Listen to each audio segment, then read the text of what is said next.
Bonjour, je vous souhaite la bienvenue dans cette nouvelle vidéo de Torgal, la collection chez Hachette avec le tome 17 intitulé La gardienne des clés. Voilà, format géant, cartonné ciré, avec la frange de collection et au dos l'intitulé des titres de la collection toujours vendus au même prix, 13,99 €, ça ne change pas. Alors, qu'est-ce que nous avons au programme de ce tome 17? Alors, retour au fantastique pour cet album, pour cette histoire, avec le retour aussi de personnages qui étaient apparus dans des albums précédents. Alors, au début, nous avons dans les limbes un personnage, le voilà. Il s'agit de Volsung de Nishor, le méchant du tome 3 de cette collection. Il avait disparu dans les limbes, on ne sait pas ce qui était devenu, et bien le voilà, il est là, il est toujours vivant. Et il est convoqué auprès de la gardienne des clés, ou plutôt quelqu'un qui se fait passer pour la reine, la gardienne des clés. On peut voir à ses yeux qu'il ne s'agit pas de la charmante déesse. Et elle va demander à Volsung de retourner sur Terre et de voler la fameuse ceinture magique de la gardienne des clés.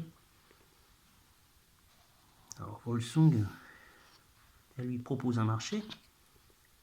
Elle lui donnera la richesse et l'immortalité s'il accomplit la mission. Première chose qu'elle fait, elle lui donne l'apparence de Torgal. Voilà. Et donc l'envoie sur Terre pour rechercher la fameuse ceinture. Alors au début de l'aventure, nous avons Torgal qui chasse en forêt avec son fils, Jolan. C'est toujours aussi superbement dessiné. Et il s'arrête pour se reposer.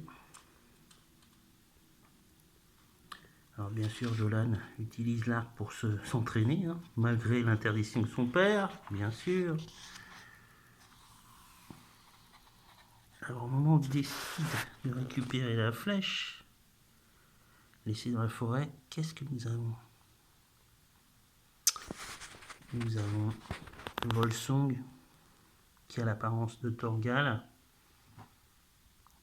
Il lui demande de se déshabiller parce qu'il veut prendre ses habits. Et au moment où Torgal se retourne contre lui, il a un choc. Et oui, il a un choc. C'est lui.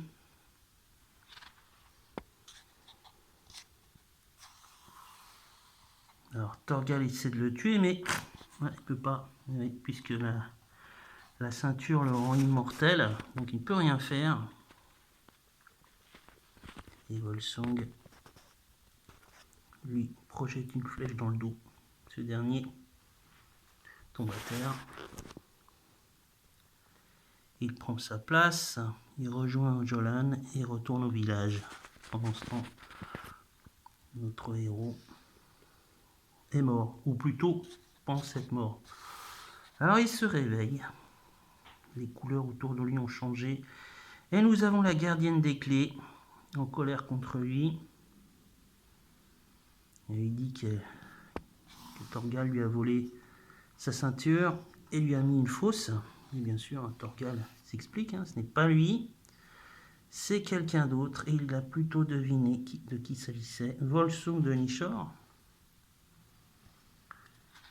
Alors il va essayer de récupérer la ceinture.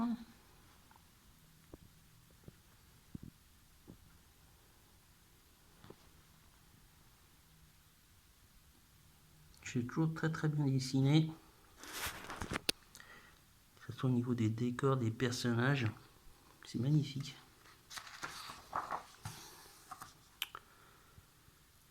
Alors voilà.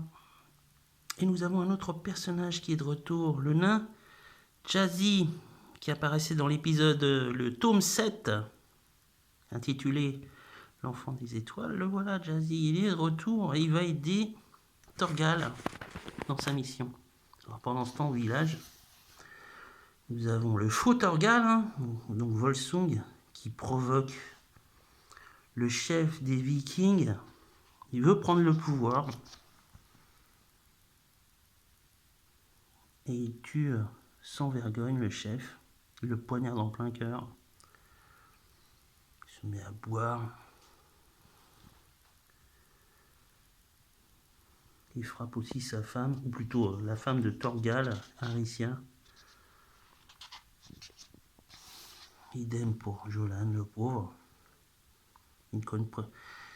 Ils ne comprennent pas l'attitude, ils pensent que Torgal est devenu complètement fou. Ils ne savent pas que c'est Volsung, malheureusement.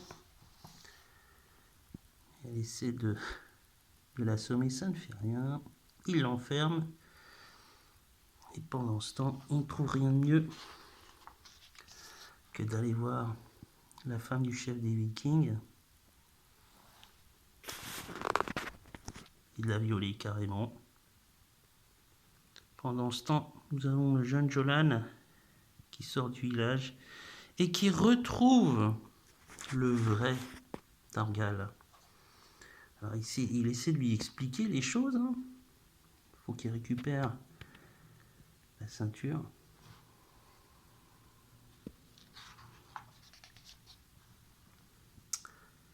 Alors Zagi et Jolan vont essayer de la récupérer.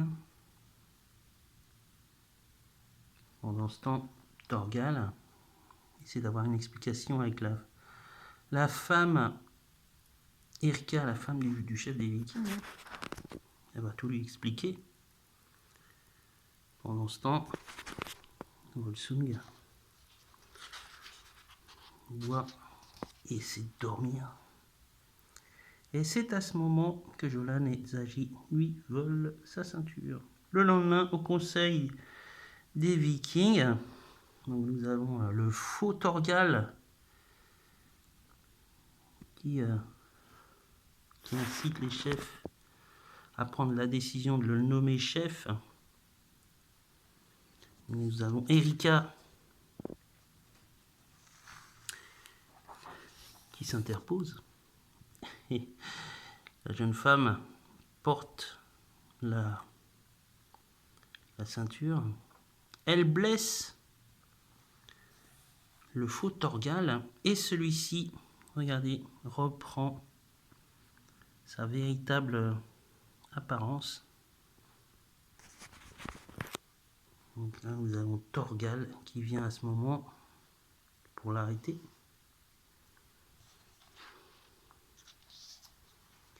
Il revient aussi voir sa femme, Aricia. Elle, par contre, elle pense que c'est encore l'ancien Torgal. C'est à ce moment que Jolan informe que Volsung s'est échappé. Il part à la poursuite du méchant avec Zagi. Et ils se retrouvent. Ils essaient de le retrouver. Ils se retrouvent dans un monde un peu incroyable.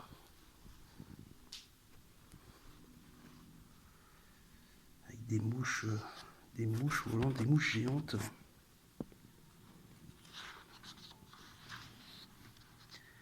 Avec des créatures et des plantes dangereuses qui se transforment en pierre.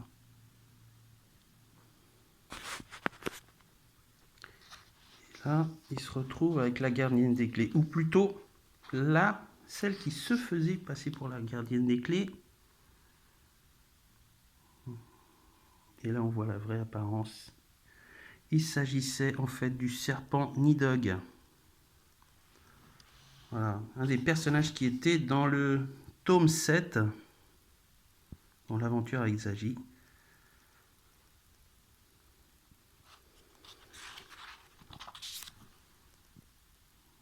Voilà, il est emprisonné dans une piège de glace. Grâce à Zagi, on peut remonter à la surface. qui se retrouve avec le peuple des nains, ou des lutins, pardon. Ils sont attaqués par les serpents vampires. Tous ces personnages, toutes ces créatures, on les avait déjà vus donc dans l'album intitulé L'Enfant des Étoiles.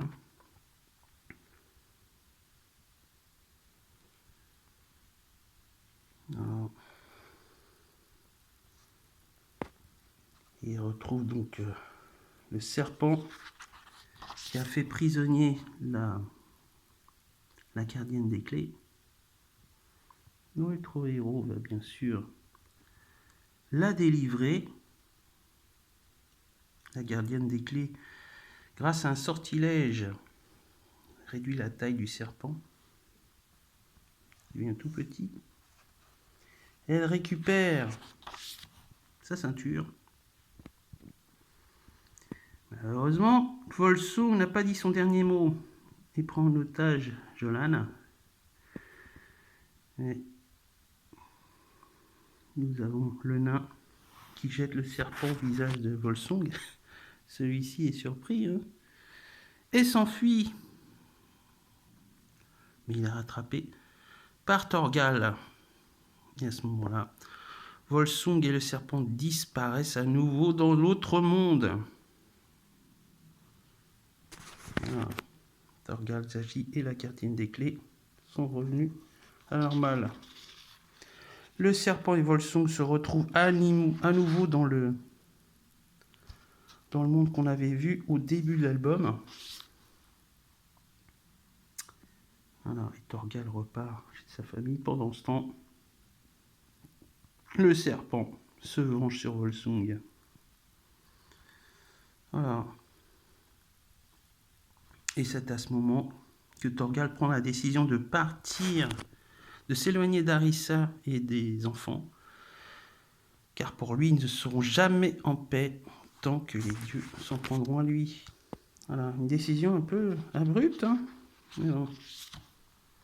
Il part, laissant Jolan avec sa mère.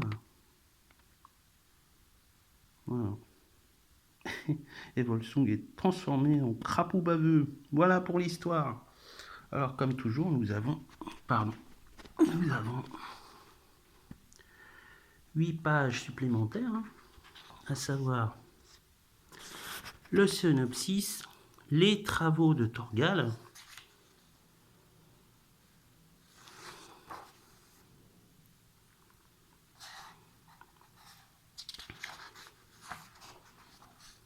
nous avons aussi les personnages, hein, la gardienne des clés, Volsung de Nishor, hein, bien sûr, et chronologie de l'année 1991 pour cet album. Ben, ma foi, plutôt pas mal, plutôt axé fantastique, très très bien. Ben, j'ai bien aimé, franchement, voilà, je vous le conseille si vous avez un peu de temps. Thorgal, le tome 17, la gardienne des clés. Voilà. Quant à moi, je vous dis à bientôt pour une prochaine vidéo. Au revoir.